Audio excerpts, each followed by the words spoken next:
नमस्कार, मैं हूं पुष्पेंद्र चौधरी और आप देख रहे हैं इंडिया वॉइस। वक्त हो चला है रिपोर्टर लाइव का। रिपोर्टर लाइव की शुरुआत करेंगे यूपी विधानसभा चुनाव 2027 को लेकर। अखिलेश यादव लगातार बैठक कर रहे हैं और इसी को लेकर अखिलेश यादव ने आज बैठक की। बैठक में किन किन बातों पर जोर दिया गया है, बता रहे हैं संवाददाता मोहम्मद आसिफ। में 27 के रण के पहले समाजवादी पार्टी में बैठकों का दौर जारी है।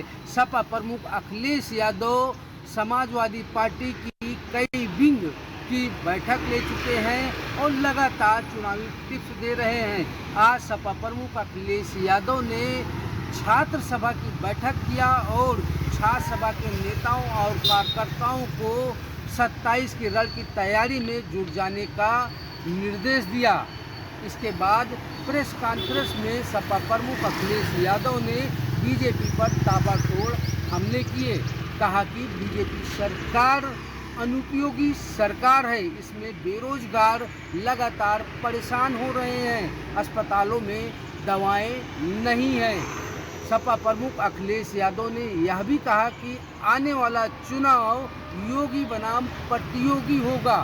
सपा प्रमुख अखिलेश यादव ने ऐलान किया कि उनकी सरकार बनने के बाद हर जरूरी सुविधाएं यूपी के लोगों को मिलेगी, चाहे अस्पताल में दवाओं का मामला हो या फिर बेरोजगारों को रोजगार देने का मामला। सपा प्रमुख अखिलेश यादव ने सिलसिलेवार बीजेपी सरकार पर हमला किया और कहा कि जिस तरह से उनके बनाए हुए बिल्डिंगों को लेकर तमाम तरह की राजनीति की जा रही है। सहयोगी फैज के साथ Asif Baig, India voice, Lucknow. Court ने लखीमपुर खीरी हिंसा के आरोपी आशीष मिश्रा को जमानत दी है। क्या कुछ शर्तें हैं, बता रहे हैं संवाददाता मोहम्मद आसिफ। कोर्ट ने लखीमपुर हिंसा के आरोपी यानी पूर्व गृह राज्य मंत्री अजय मिश्रा टेनी के बेटे आशीष मिश्रा की जमानत शर्तों में रियायत दे दी है। अब आशीष मिश्रा एक दिन अपने परिवार के बीच में बिता सकते हैं। दरअसल वर्ष 2021 में यूपी के लखीमपुर में किसान आंदोलन के दौरान किसानों पर थार गाड़ी चढ़ा दी गई थी। इस मामले में पूर्व गृह राज्य मंत्री अजय मिश्रा और टेनी के बेटे आशीष मिश्रा को मुख्य आरोपी बनाया गया है। अजय मिश्रा के बेटे आशीष मिश्रा इन दिनों सशर्त जमानत पर रिहा हैं, लेकिन इसी बीच आशीष मिश्रा ने सुप्रीम कोर्ट में दलील दिया कि वह पिछले 4 वर्षों से अपनी बेटियों से नहीं मिल पाए हैं, उनका परिवार से मिलने का दिल करता है। इस पर सुप्रीम कोर्ट ने मामले की सुनवाई किया और निर्देश दिया कि आशीष मिश्रा शनिवार की शाम लखीमपुर यानी अपने घर जा सकेंगे। रविवार की शाम तक वह अपने घर पर रह सकते हैं, अपने परिवार वालों के बीच समय बिता सकते हैं। इसके बाद वह लखनऊ या दिल्ली कहीं भी जा सकते हैं। फिलहाल जिस तरह से लखीमपुर में किसानों पर थार गाड़ी चढ़ाने के मामले में पूर्व गृह राज्य मंत्री के बेटे आशीष मिश्रा की मुश्किलें बढ़ गई थी और जिस तरह से अब सुप्रीम कोर्ट से उनके लिए राहत भरी खबर है। हालांकि देखना यह होगा कि जिस तरह से इस मामले का ट्रायल चल रहा है, कई गवाही गुजर चुकी है, ऐसे में कोर्ट का फैसला क्या रहता है। क्या आशीष मिश्रा बरी होते हैं या उन्हें गंभीर से गंभीर सजा मिलती है, यह भी देखना दिलचस्प होगा। सहयोगी फैज के साथ आसिफ बेग, इंडिया वॉइस। लखनऊ विकास प्राधिकरण ने नागरिक समाधान दिवस कार्यक्रम का आयोजन किया गया। इसमें नागरिकों की समस्याओं का समाधान किया गया। इस समाधान में क्या कुछ खास रहा, बता रहे हैं संवाददाता मोहम्मद आमान। प्राधिकरण में आज जनता दरबार का आयोजन किया। जनता दरबार के दौरान बड़ी संख्या में फरियादी वहां पे पहुंचे, अपनी समस्याओं को लेके उन्होंने वहां पे बैठे अधिकारियों से अपनी समस्याएं बताई। इस मौके पे जो लखनऊ मंडल की कमिश्नर है रोशन जैकब, वो भी मौजूद रही। वहीं विकास प्राधिकरण के जो उपाध्यक्ष हैं प्रथमेश कुमार, ये भी मौजूद है। वह अन्य अधिकारियों के बीच में ये दरबार की कार्रवाई चली। वहीं इस दरबार के दौरान जो राजधानी लखनऊ के तमाम शिकायतकर्ता थे, उन लोगों ने अपनी अपनी शिकायतों को बताया। जिस तरह से पेंशन का मामला हो या बिजली का मामला हो या भूमि संबंधित मामले हो, सारे संबंधित मामलों को वहां पे रखा गया, अधिकारी के सामने अपनी शिकायतें रखी गई। वहीं गंभीरता से अधिकारियों ने जो लोग आए थे उनकी सुनवाई की और सुनवाई करने के बाद उनकी समस्याओं के निस्तारण के लिए आदेश भी कर दिया।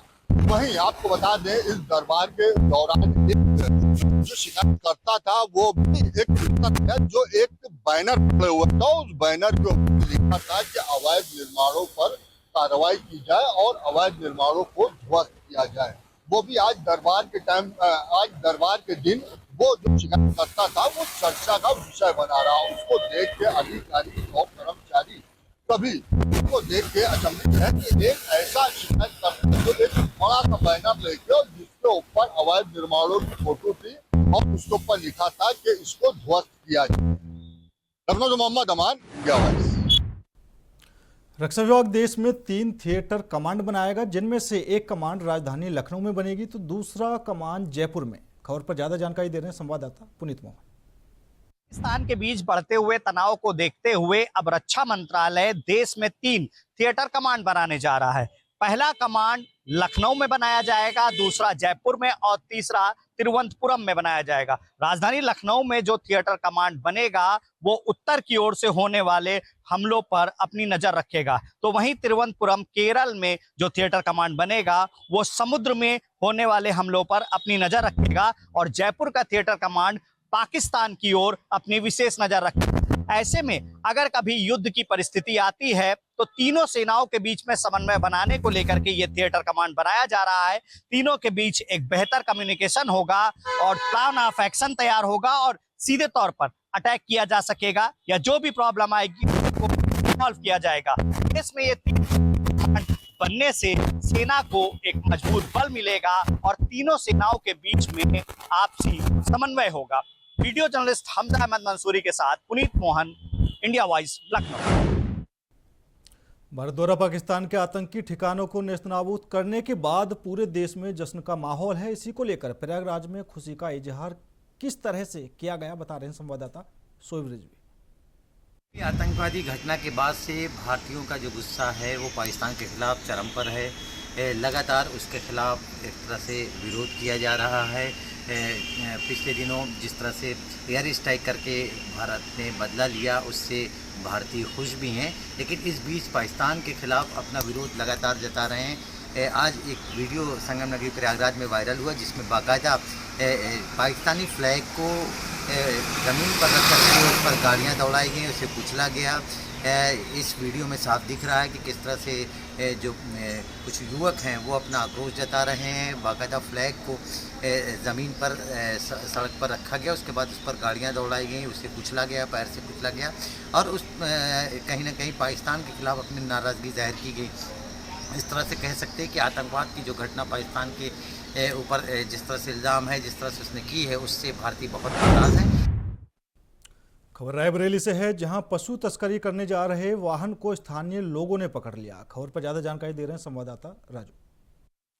तस्करी के लिए जा रहे वाहन को ग्रामीणों ने शक के आधार पर रोका। बता दें कि जब ग्रामीणों को शंका हुई कि इस डीसीएम में पशु हैं तो ग्रामीणों ने शंका के आधार पर एक डीसीएम को जबरन रोक लिया और जब देखा गया तो उस डीसीएम में 74 पशु बांधे हुए थे। बता दें कि जिस तरह से पशुओं को ठूस कर भरा गया था, ऐसे में जब वाहन को खोलकर देखा गया तो उसमें कुछ घायल थे और कुछ लंगड़े हो गए थे। तो ऐसे में साफ तौर पर स्थानीय लोगों ने पुलिस को सूचना की। पुलिस सूचना पर पहुंचने के बाद जो पशु उसमें लदे हुए थे उनको उतरवाकर रैन बसेरे में पहुंचाया और पूरे मामले की पड़ताल में जुटी। लेकिन जिस तरह से रायबरेली में पशु तस्करी का खेल चल रहा है तो ग्रामीणों ने शक के आधार पर डीसीएम को रोककर उसको पुलिस के सुपुर्द कर दिया है। Raju Tiwari, India voice.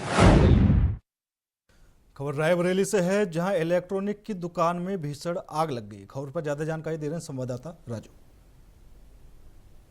दुकान में आग लगने के बाद अफरा तफरी का माहौल मच गया। बता दें पूरा मामला रायबरेली जिले के भदोखर थाना क्षेत्र के मुंशीगंज बाजार का है, जहां पर इलेक्ट्रॉनिक की दुकान थी और इलेक्ट्रॉनिक की दुकान में संदिग्ध परिस्थितियों में आग लग गई। आग लगने के बाद आग के गुब्बारों को देखकर आस पड़ोस के लोगों में अफरा तफरी का माहौल देखने को मिला। बता दें कि गनीमत ये रही कि जब ग्रामीणों और स्थानीय लोगों ने फायर ब्रिगेड की टीम को बुलाया तो ससमय फायर ब्रिगेड की टीम और स्थानीय लोगों की मदद से आग पर काबू पाया, लेकिन कड़ी मशक्कत करने के बाद आग पर काबू पाया गया, क्योंकि आसपास में रिहायशी इलाके थे और दुकानें थी।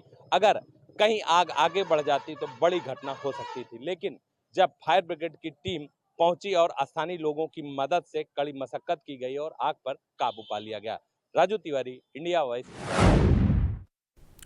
खबर चंदौली से है, जहां बहुचर्चित बस संचालक मुट्टन यादव हत्याकांड में पुलिस को बड़ी सफलता मिली है। क्या कुछ पूरी खबरें बता रहे हैं संवाददाता पवन। क्षेत्र में बीते 1 मई को चर्चित हत्याकांड बस संचालक राजकुमार यादव उर्फ मुट्टन यादव हत्याकांड में चंदौली पुलिस ने बड़ा खुलासा किया है। आपको बता दें कि इस घटना में संलिप्त यानी कि हत्यारोपियों को जो पनाह देने वाला था मनोज त्रिपाठी उर्फ पप्पू को पुलिस ने गिरफ्तार किया है। आरोप है कि मनोज त्रिपाठी जो था वह हत्यारोपियों के मोटरसाइकिल को वो अपने घर में खड़ा कराया, उसके बाद रात के अंधेरे में वह जाकर के ताल में छोड़ दिया। वहीं सुबह जब बाइकें जो मोटरसाइकिलें थी वो बरामद हुई और साथ ही पुलिस ने सीसीटीवी की मदद से उसे दबोच लिया और साथ ही उसे गिरफ्तार कर अग्रिम कार्रवाई में जुटी हुई है। इस बाबत एसपी आदित्य लांगे ने पुलिस लाइन में इस मामले का खुलासा करते हुए बताया कि इस मामले में पीड़ितों द्वारा 6 लोगों को नामजद एफआईआर किया गया है और साथ ही अन्य लोग भी इसमें शामिल हैं, जिसकी जांच की जा रही है और उम्मीद जताई जा रही है कि इस घटना में शीघ्र ही अन्य आरोपियों को गिरफ्तार कर जेल भेज दिया जाएगा। चंदौली से इंडिया वॉइस के लिए पवन पांडे। पाकिस्तान में आतंकवादियों के ठिकानों पर भारत द्वारा मिसाइल अटैक के बाद सिद्धार्थनगर से लगी इंडो नेपाल सीमा में सुरक्षा व्यवस्था बढ़ा दी गई है। खबर पर ज्यादा जानकारी दें संवाददाता राकेश। बॉर्डर पे तो पहलगाम में हमला हुआ था, आतंकी हमले को लेकर अलर्ट जारी किया गया था। अभी हाल ही में पाकिस्तान पे जो सीजन फायर किया गया है उसको लेकर अलर्ट जारी की गई है। लोगों के हर आने जाने वाले व्यक्तियों की सघन तलाशी की जा रही है। एसएसपी के जवानों द्वारा चेकिंग के बाद ही उन्हें प्रवेश किया जा रहा है। आप बता मेरे पीछे देख सकते हैं किस तरह से यहाँ एसएसपी के जवान मुस्तैद हैं। हर आने जाने वाले व्यक्तियों की आधार कार्ड और वोटर आईडी कार्ड चेक कर रहे हैं, उसके बाद बॉर्डर से प्रवेश किया जा रहा है। जिस तरह से पाकिस्तान ने हमला किया था, जो पहलगाम में हमला हुआ था, उसको लेकर अलर्ट जारी किया गया है, जहां हर आने जाने वाले व्यक्तियों की सघन तलाशी की जा रही है और उनकी चेकिंग भी की जा रही है, तब उन्हें बॉर्डर से प्रवेश किया जा रहा है। जैसा कि आप देख सकते हैं किस तरह से चेकिंग की जा रही है और कितने अलर्ट हैं एसएसपी के जवान। हर चप्पे पर यहाँ कैमरे भी लगे हुए हैं। कैमरे की निगरानी में जो है यहाँ की निगरानी हो रही है। एसएसपी के जवान लोग चेक कर रहे हैं और तब फिर उन्हें प्रवेश किया जा रहा है। सिद्धार्थनगर से राकेश यादव। फिलहाल मेरे साथ इस बुलेटिन में इतना ही। बाकी देश और दुनिया की तमाम खबरों के लिए देखते रहिए इंडिया वॉइस।